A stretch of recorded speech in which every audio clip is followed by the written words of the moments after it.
He came off the tailgate first with his left hand, then his right, weight going down onto the good knee before the other one, and Marisol caught his elbow only because he let her, not because he needed it. 20 feet of gravel. He crossed it in the same 11 steps he always used, no more, no fewer, and behind him, Devin Sedgwick's voice carried over the low murmur of the recruits, like he'd been waiting for an audience to arrive. "We got a wheelchair lane, sir. It's just around back. This here's the firing line." A tobacco tin rode in the left pocket of a canvas jacket 30 years out of style, and the range's own attendant, half an hour earlier, had asked to check it per the posted rule, and been told, without heat, that he would not be checking it today. 79 years old. A 91% failure rate on this course for first-time civilian shooters, posted in vinyl letters by the sign-in sheet. 4 steel plates waiting downrange at 100 yards, canted just enough to throw a miss into the berm. Nobody in the crowd of recruits, and nobody holding a rifle, could have told you why an old man in church trousers had asked his granddaughter to drive him 90 minutes for his birthday to stand at a line he'd never once mentioned in 19 years of her knowing him. If you've ever watched someone underestimate the wrong quiet person, you already know what's coming. He did not answer Devin. He did not look at the recruits laughing behind their hands, or at Marisol's face gone tight with something between embarrassment and a worry she couldn't name yet. He reached into his coat with 2 fingers, the shoulder on that side rising only so far and no farther, and drew the tin out into the light. Cyrus Tillman wore his jacket buttoned to the collar, though the day had gone warm enough that the recruits had shed theirs an hour before, and under it a shirt pressed by hands that had pressed shirts for 60 years, and trousers meant for church rather than a firing line, the crease still holding from whatever iron had last touched them. He did not dress like a man expecting to be looked at. He dressed like a man who had already decided a long time ago what a day required of him, and had never once revised the decision since. The shoulder was the tell, if anyone had known to read it.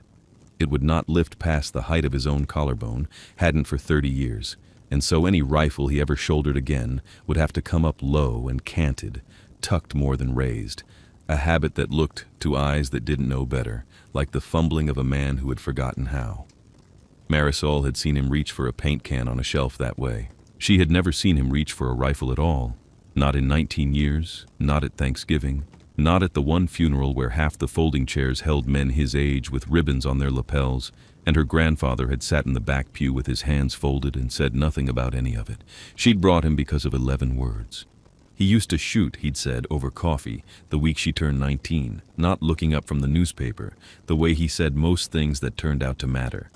She'd built the whole birthday around it, the drive, the range fee, the little private hope that she might see some sliver of a man she only half believed existed.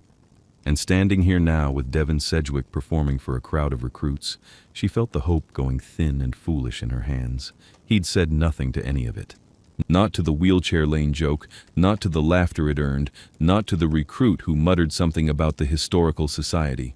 He turned the tobacco tin once in his fingers, not opening it, and slid it back into the coat pocket the way he might set down a tool he wasn't ready to use yet.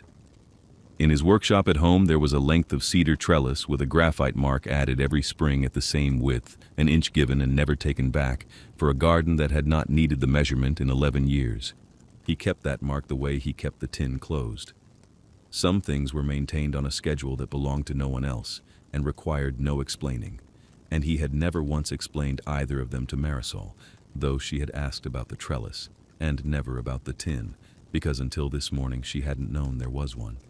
Devin Sedgwick was good at his job before he was ever wrong about anything, and the range showed it plainly in the next 10 minutes. He walked 3 recruits through a 200-yard string with the laminated card clipped at his belt, swinging loose and unconsulted, calling drop and drift off the wind flags by eye. 6 inches low at 200. Hold a half value right. Mirage boiling off the berm, meaning the true wind ran stronger than the flags led on, and each of the 3 came home with a group tight enough that the watching recruits broke into something close to applause. He'd built that read over 11 years of matches and 6 years of teaching it, and it showed in his stance, easy and settled, a man standing exactly where his own competence had put him. Then he turned back toward the bench where Cyrus sat, unhurried, and the performance changed keys. Now this, Devon said, unclipping the card and holding it up like a hand of cards fanned for the room. This is what modern data looks like. Muzzle velocity, drop tables out to 400, wind calls corrected for elevation. Sir, you want me to read you the numbers, or you just gonna feel it out? The recruits laughed, and Sawyer Grubbs, 6 months into the safety officer's vest and still new enough to trust her first impression of a room, laughed a half-beat behind them and then didn't laugh again. She had clocked Cyrus the way she clocked everyone who came through the gate. Age, gait, grip, how a stranger's hand sat on a rifle case they weren't carrying, and her first read had filed him under harmless, a birthday tag along, a man here to watch. It was the read the whole floor was making. It was only the stillness of him under Devon's jokes, a stillness that didn't flinch and didn't perform either, that made her file start to feel thin. "We got a bench in the shade if standing's hard on you," Devon offered, not unkindly exactly, but loud enough to carry, and someone snorted at the jacket, asked if he'd borrowed it off a scarecrow, asked if it came with a matching hat. And still Cyrus said nothing, only turned his head a few degrees toward the sound, the way a man turns toward weather he's deciding whether to trust. Sawyer watched him not answer 3 separate jokes in a row, and found herself, against her own filed judgment, waiting to see what a man that quiet was actually made of. He hadn't touched a rifle yet. He wouldn't, not for several minutes more, because before his hands went anywhere near a trigger, they went to the range itself, the way another man might read a letter before deciding what to say back. The flags told him the first thing. 2 of them, one at 50 yards and one out past the plates, and they weren't reading the same wind. The near one lay lazy, half-hearted, while the far one stood out near taut, meaning the air moving over the plates carried more push than anyone standing at the bench would credit it for. The light told him the second thing, low and coming in from the left at this hour, striking the steel plates at an angle that would throw a soft glare across the top third of each target, exactly where a rushed eye would hold. And plate 3 told him the third thing, the one that mattered most. A bright, dish-shaped wear scar low and slightly left of center, the paint long since eaten away by a pattern of strikes that didn't match where a correctly zeroed rifle fired true ought to be landing. "That third plate takes its hits low," he said, the first full sentence he'd offered anyone all morning, plain as a man commenting on rain. Low and left. That where the course calls 0, or where it's been landing?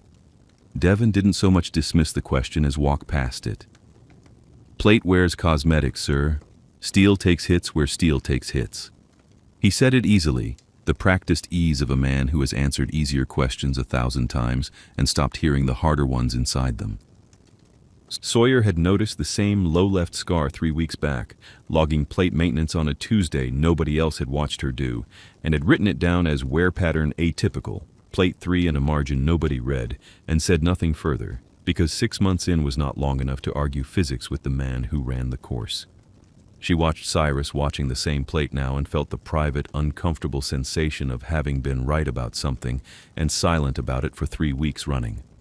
Only then did the tin come out again, and this time it opened. His fingers worked the lid free without hurry, the same 2 fingers that did most of his fine work now, and inside, wrapped in a square of oilcloth gone soft and dark with handling, sat a rear sight blank no bigger than a stick of chalk, filed by some hand on some bench, at some year nobody in the crowd could have guessed at.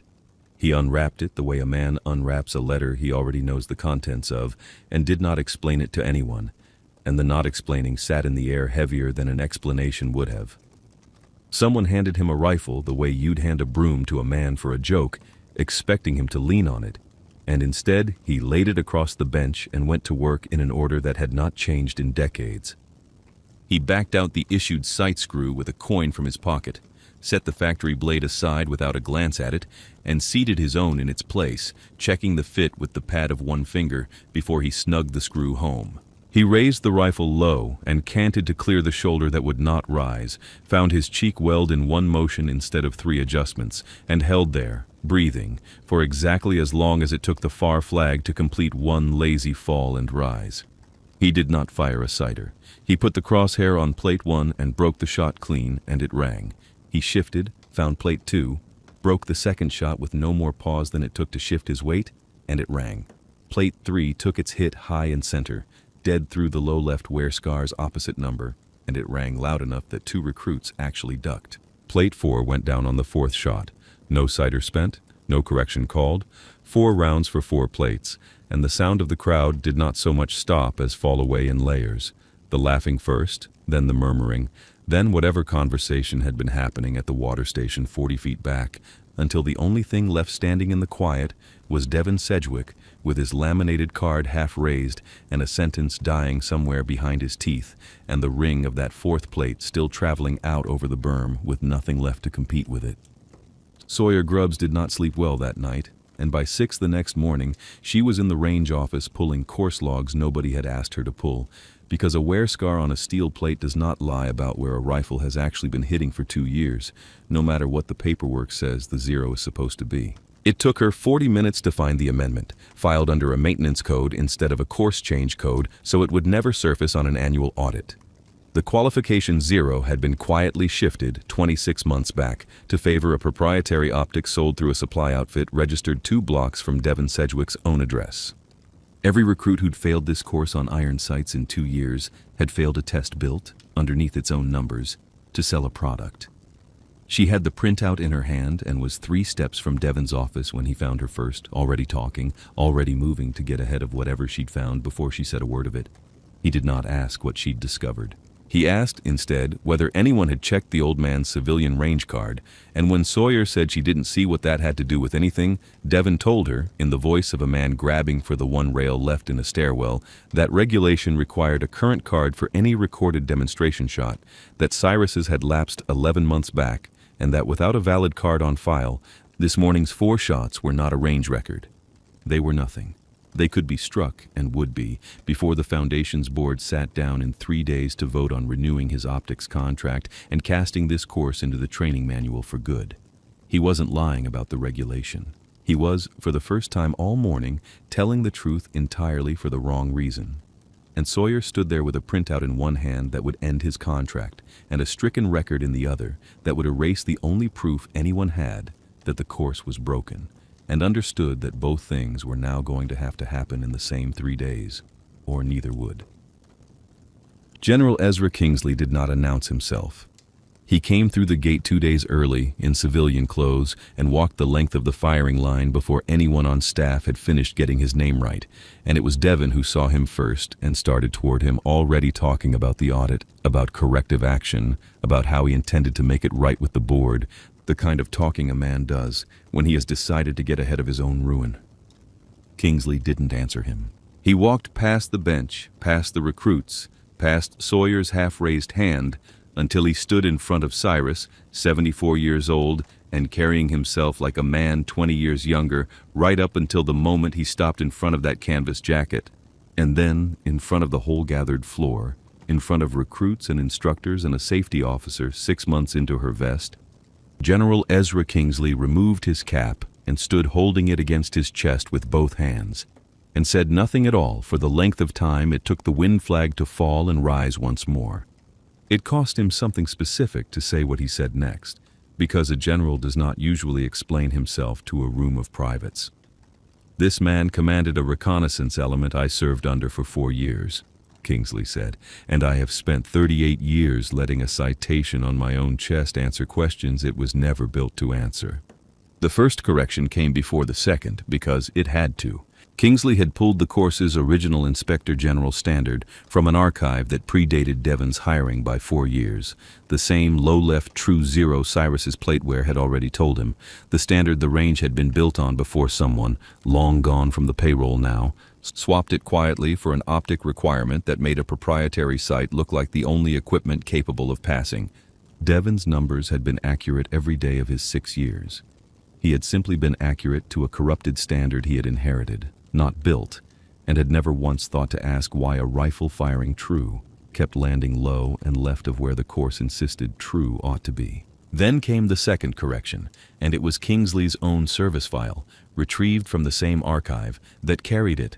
A mission 38 years old, an extraction under conditions the file described in the flattest possible language, planned and led by a sergeant first class named Cyrus Tillman, whose name did not appear anywhere on the citation that followed it, because the paperwork of that year had gone up the chain and come back down with another man's name attached. And Cyrus, had never once, in 38 years, corrected the record. He named them, finally, in a room gone as quiet as the one that had watched 4 plates ring an hour of stunned silence earlier. 3 men, by name, who had walked out of a valley because of a route he'd read off wind and rock the way he'd read this range's flags that morning, and a 4th name, Kingsley's own, and he said it without asking anyone to be impressed by it, the way he might read a supply manifest. Wasn't my citation to take, he said, and wasn't his to give back 38 years late. Some things you let stand where they fell and you go on. Devin Sedgwick did not defend himself when the board's audit came up that afternoon.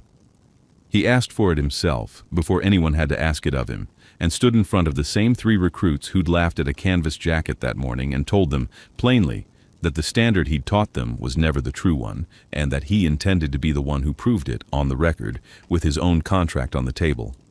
It was the only thing anyone in that room heard him say all week that didn't come from a laminated card. Cyrus asked for nothing when the Foundation's chairman offered him a plaque, a dinner, a line in the newsletter with his photograph beside it. He asked only that the courses called Zero be corrected to the standard his own plateware had confirmed, and that Sawyer's log entry, 3 weeks old, unread until now, be entered properly into the record as the first documented evidence of the fault, because a 19-year-old had noticed what the whole floor had missed and deserved to have her name on the finding.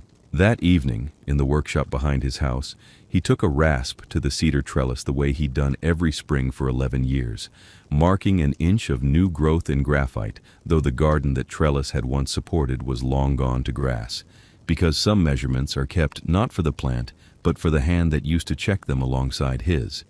And Lucille had checked that trellis with him every April for 40 years before illness took her 11 springs back, and he had never once let the ritual lapse in all the springs since, an inch at a time, for a garden that stopped needing the measurement 11 years ago. The following spring, the corrected course card hung in the training room where the old one used to, the true zero-printed plane beneath a line of careful handwriting that read logged by S. Grubbs, verified by C. Tillman.